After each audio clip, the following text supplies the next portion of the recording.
Assalamualaikum warahmatullahi wabarakatuh. Perkenalkan, nama saya Yusuf Yardi dari Prodi Pendidikan Vokasional Teknik Mesin Otomotif Universitas IFET. Di sini saya akan menyampaikan materi mengenai sistem kopling pada sebuah kendaraan ringan dalam mata pelajaran pemeliharaan sasis dan pemindah tenaga.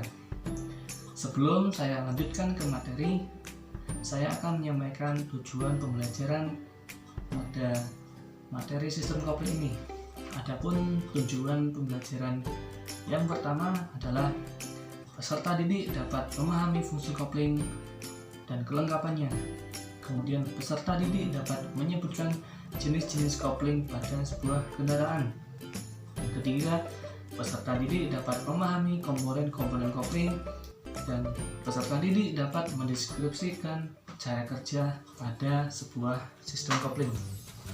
Oke, lanjut pada slide yang pertama. Bisa dilihat pada gambar ini, pada sebuah sistem kopling itu di mana sih letak sebuah sistem kopling? Jadi sistem kopling merupakan sebuah sistem bagian dari sistem pemindah tenaga.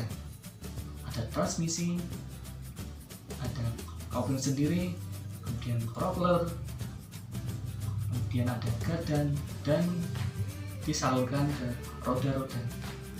Dan di manakah letak sistem kopling tersebut? Bisa dilihat pada gambar di samping bahwa sistem kopling terletak antara sebuah mesin dan sebuah transmisi. Dan kenapa diletakkan di antara kedua komponen tersebut? Jadi sebuah sistem kopling berfungsi untuk memutuskan dan menghubungkan putaran dari sebuah mesin menuju transmisi. Itu adalah fungsi sebuah sistem kopling. Agar sebuah sistem kopling tersebut dapat bekerja dengan baik, tentunya sistem kopling tersebut harus memiliki syarat-syarat dalam melakukan kerjanya. Bisa dilihat pada gambar berikut ini. Yang pertama, sebuah sistem kopling harus dapat menghubungkan putaran dari mesin menuju transmisi dengan lembut. Artinya perpindahan putaran mesin ke transmisi dapat berlangsung dengan baik tanpa adanya kehilangan tenaga. Yang kedua, sebuah sistem kopling harus dapat memindahkan tenaga dari mesin menuju input transmisi, yaitu tanpa terjadinya slip. Itu merupakan syarat yang harus dimiliki tanpa terjadinya slip. Artinya apa? Pemindahannya harus sempurna dari sebuah mesin menuju transmisi tanpa terjadinya slip. Yang ketiga, sebuah sistem kopling harus dapat memutuskan hubungan antara putaran mesin dengan transmisi dengan sempurna dan tentunya cepat agar sistem kopling tersebut dapat bekerja dengan baik. Setelah kita mengetahui mengenai letak sistem kopling, kemudian fungsi, kemudian mengenai syarat-syarat yang harus dimiliki sistem kopling, kemudian kita akan mempelajari jenis-jenis kopling pada sebuah kendaraan. Bisa dilihat pada gambar ini. Yang pertama, jadi dalam sebuah sistem kopling umumnya pada kendaraan ada beberapa. Yang pertama, ada kopling gesek. Pada jenis kopling ini memanfaatkan gesekan untuk memindahkan tenaga dari mesin menuju transmisi. Nah, kopling ini banyak digunakan pada sebuah kendaraan dengan transmisi manual. Oke, bisa dilihat pada video ini agar lebih memperjelas lagi.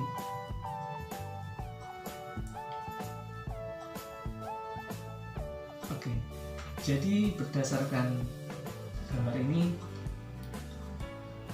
gaya gesek ditransferkan dari A artinya putaran mesin, dan B artinya menuju transmisi, terus dapat diteruskan. Kemudian yang kedua adalah jenis kopling hidrolis. Jadi jenis kopling hidrolis ini dalam pemindahan tenaga dari putaran mesin menuju transmisi menggunakan perantara sebuah fluida. Dan di manakah pengaplikasian pada jenis kopling ini?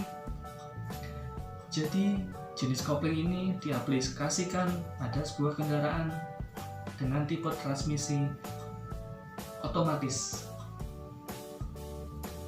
Biasanya digunakan pada kendaraan dengan transmisi otomatis. Jadi dalam kerjanya antara output mesin dengan input transmisi memanfaatkan aliran fluida. Sistem ini pada mobil transmisi otomatis biasa disebut dengan torque converter. Dan berikut adalah video atau cara kerja dari sebuah kopling jenis hidrolis yang diterapkan pada sebuah transmisi otomatis.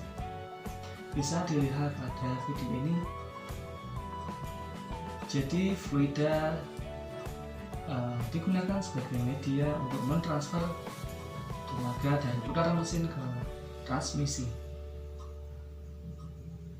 Oke, setelah kita mempelajari mengenai jenis kopling, selanjutnya kita harus mengetahui apa saja sih komponen dalam sebuah sistem kopling tersebut.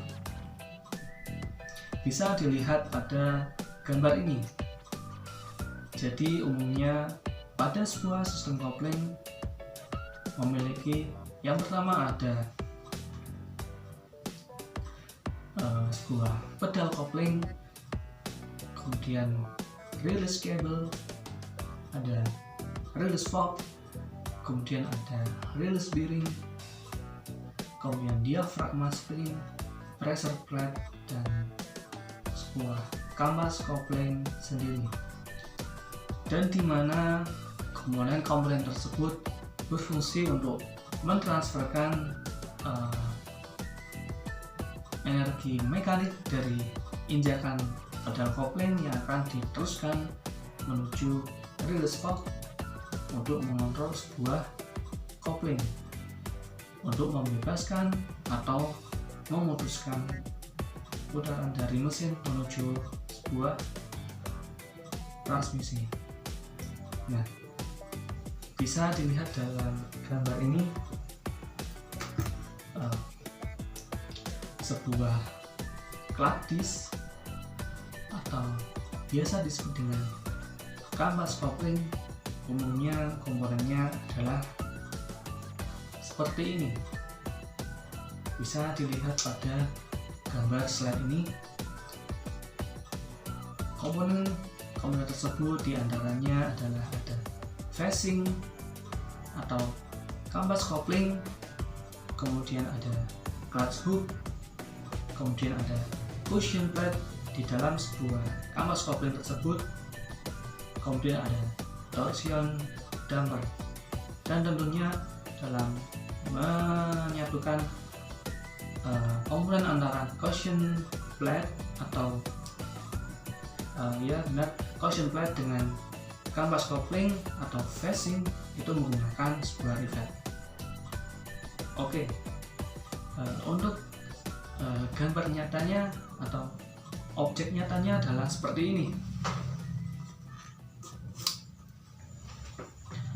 Dan ini adalah sebuah komponen dari sebuah sistem kopling. Bisa dilihat sama dengan tayangan di atas.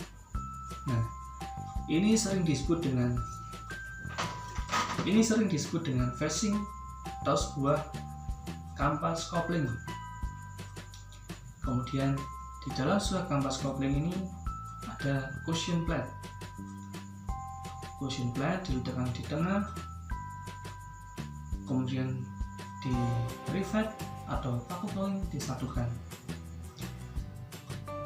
yang dimana phasing ini merupakan media gesek untuk mentransferkan putaran dari mesin ke transmisi. Kemudian ada torsion damper.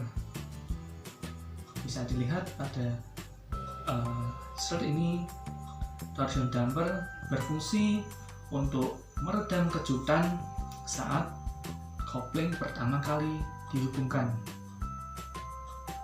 Jadi nanti saat output engine berhubungan dengan input saluran transmisi, ternyata ada sebuah kejutan.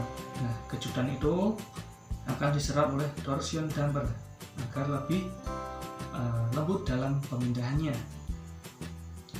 Dalam sebuah sistem kopling tersendiri juga terdapat sebuah komponen. Ini di sini atau disebut sebuah clutch hook. Bisa dilihat dalam ini sebuah clutch hook. Ini diletakkan pada input shaft sebuah transmisi. Itu adalah bagian dari sebuah kampas kopling atau clutch disc. Oke, untuk komponen lain mengenai sebuah sistem kopling,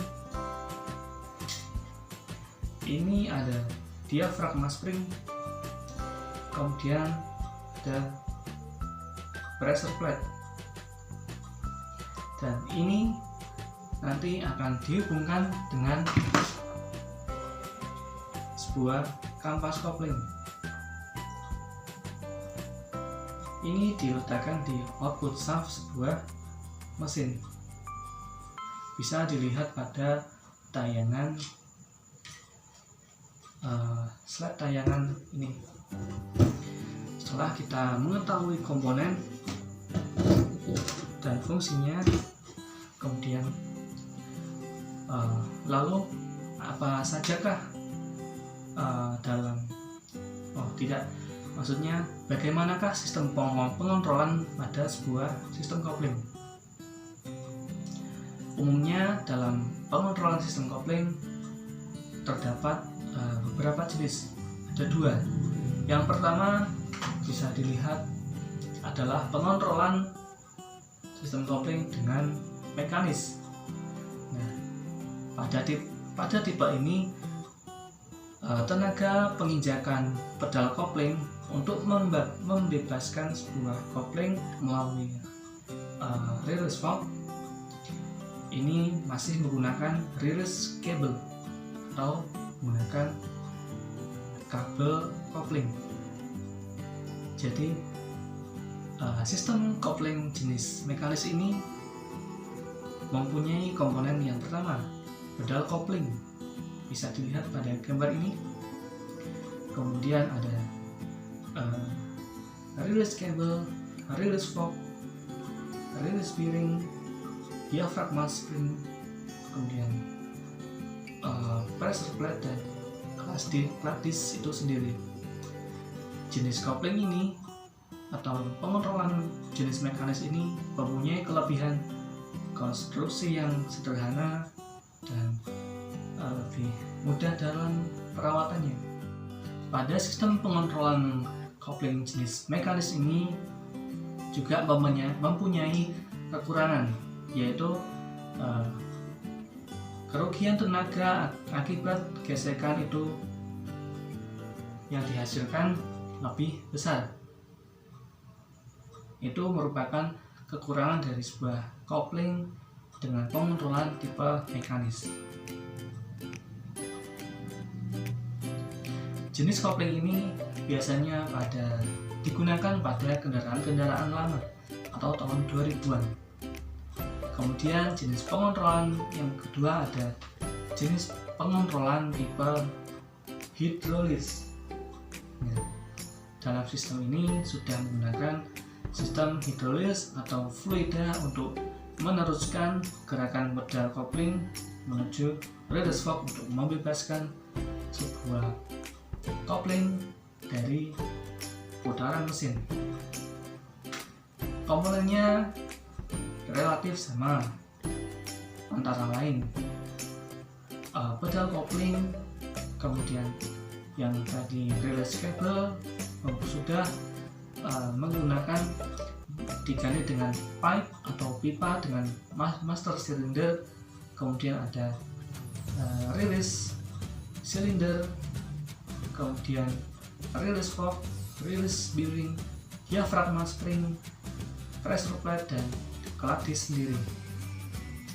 Tentunya dalam sistem ini merupakan sesuai gambar di sini, sistem tipe hidrolis ini merupakan penyempurnaan dari sebuah sistem kopling tipe mekanis, yang dimana kerugian tenaga akibat gaya gesek itu relatif lebih kecil.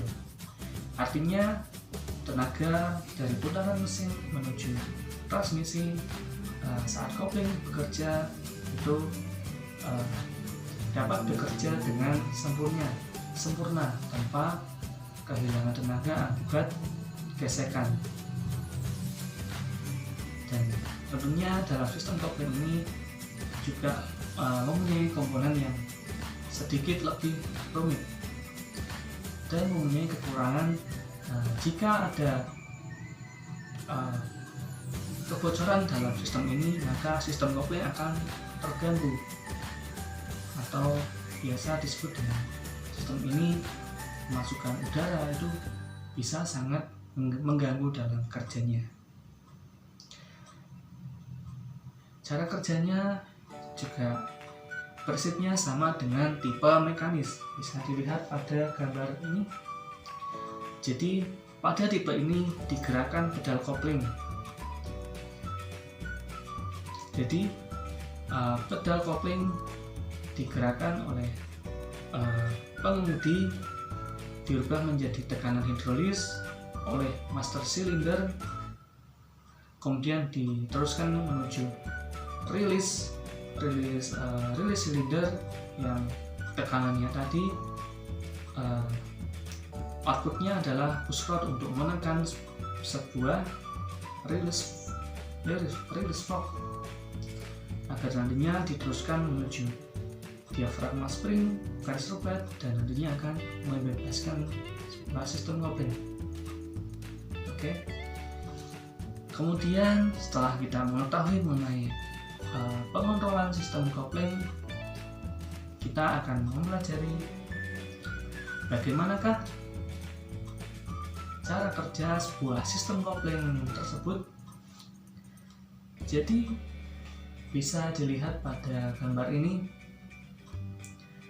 sebuah sistem kopling cara kerjanya umumnya terdapat dua, yaitu pada saat pedal kopling ditekan dan pada saat pedal kopling dilepaskan. Pada saat pedal kopling ditekan, artinya sistem tersebut sudah bekerja. Artinya apa? Sistem kopling tersebut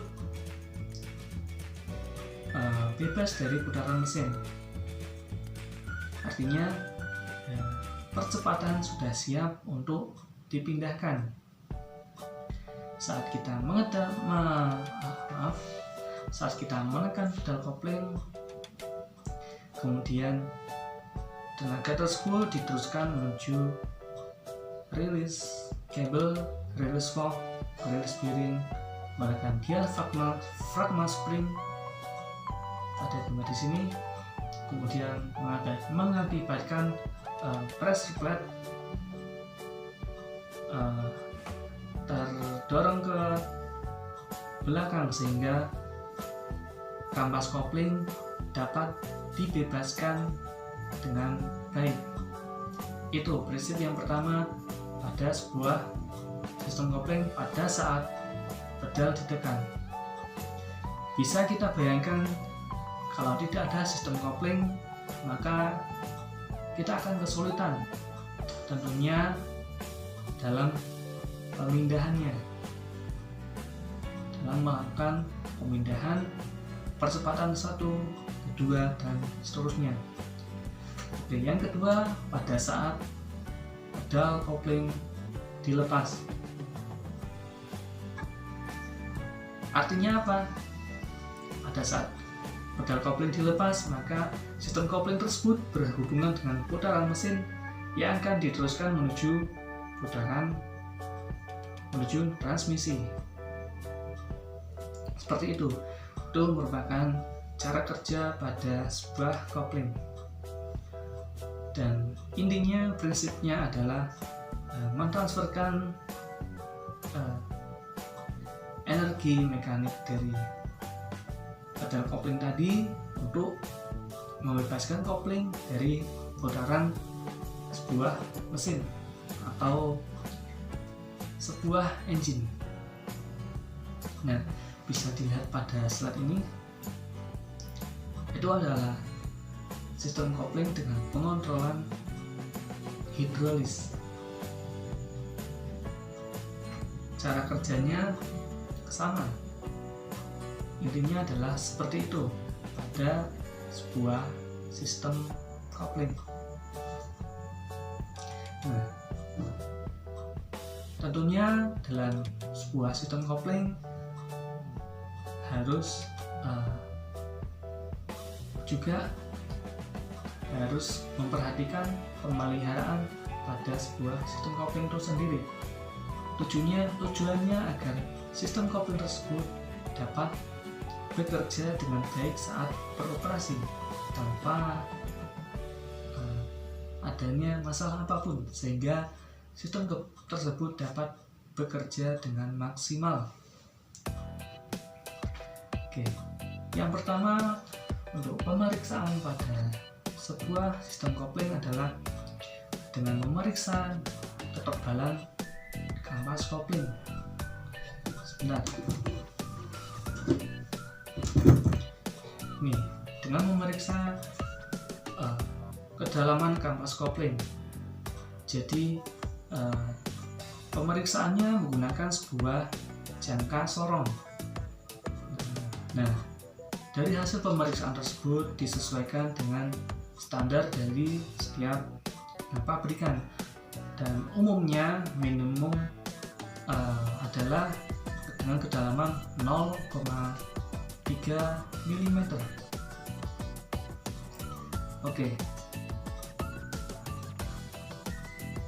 Komponen kopling kampas kopling ini merupakan komponen yang sangat vital. Karena apa?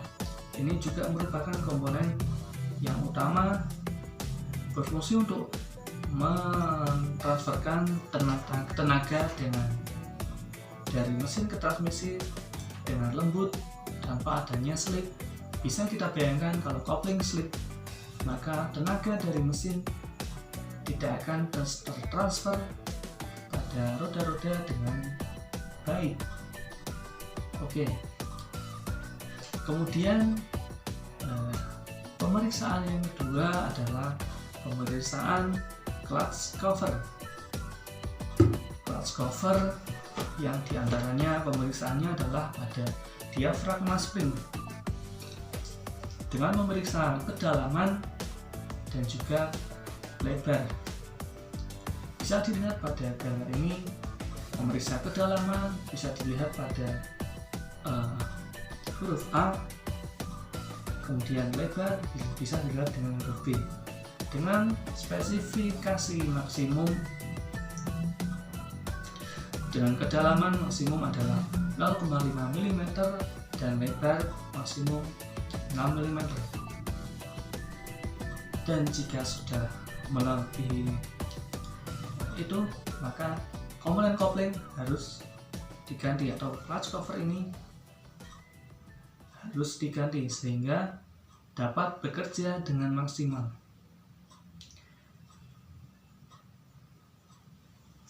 Oke. Kemudian yang terakhir adalah pemeriksaan sebuah release bearing.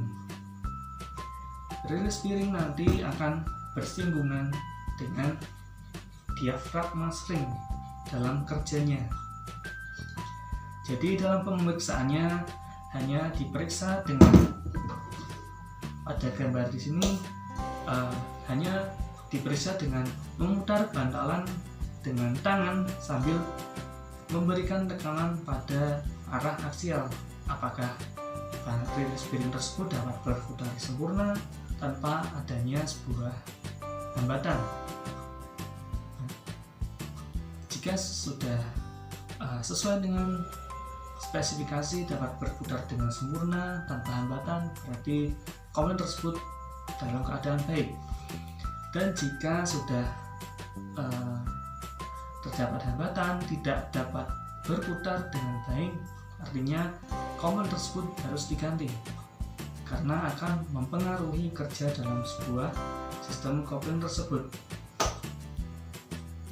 Oke, itu adalah materi mengenai sebuah sistem kopling pada sebuah kendaraan ringan. Jadi sistem kopling merupakan sistem yang sangat penting pada kendaraan, khususnya jenis transmisi manual ataupun otomatis, karena berfungsi untuk memindahkan tenaga dari mesin ke transmisi dengan sempurna.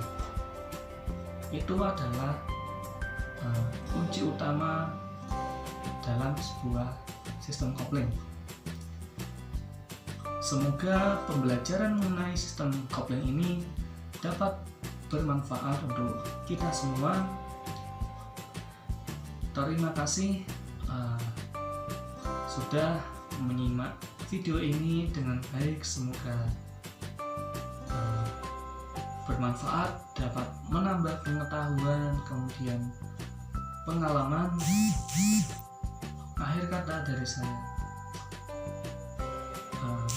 wassalamualaikum warahmatullahi wabarakatuh.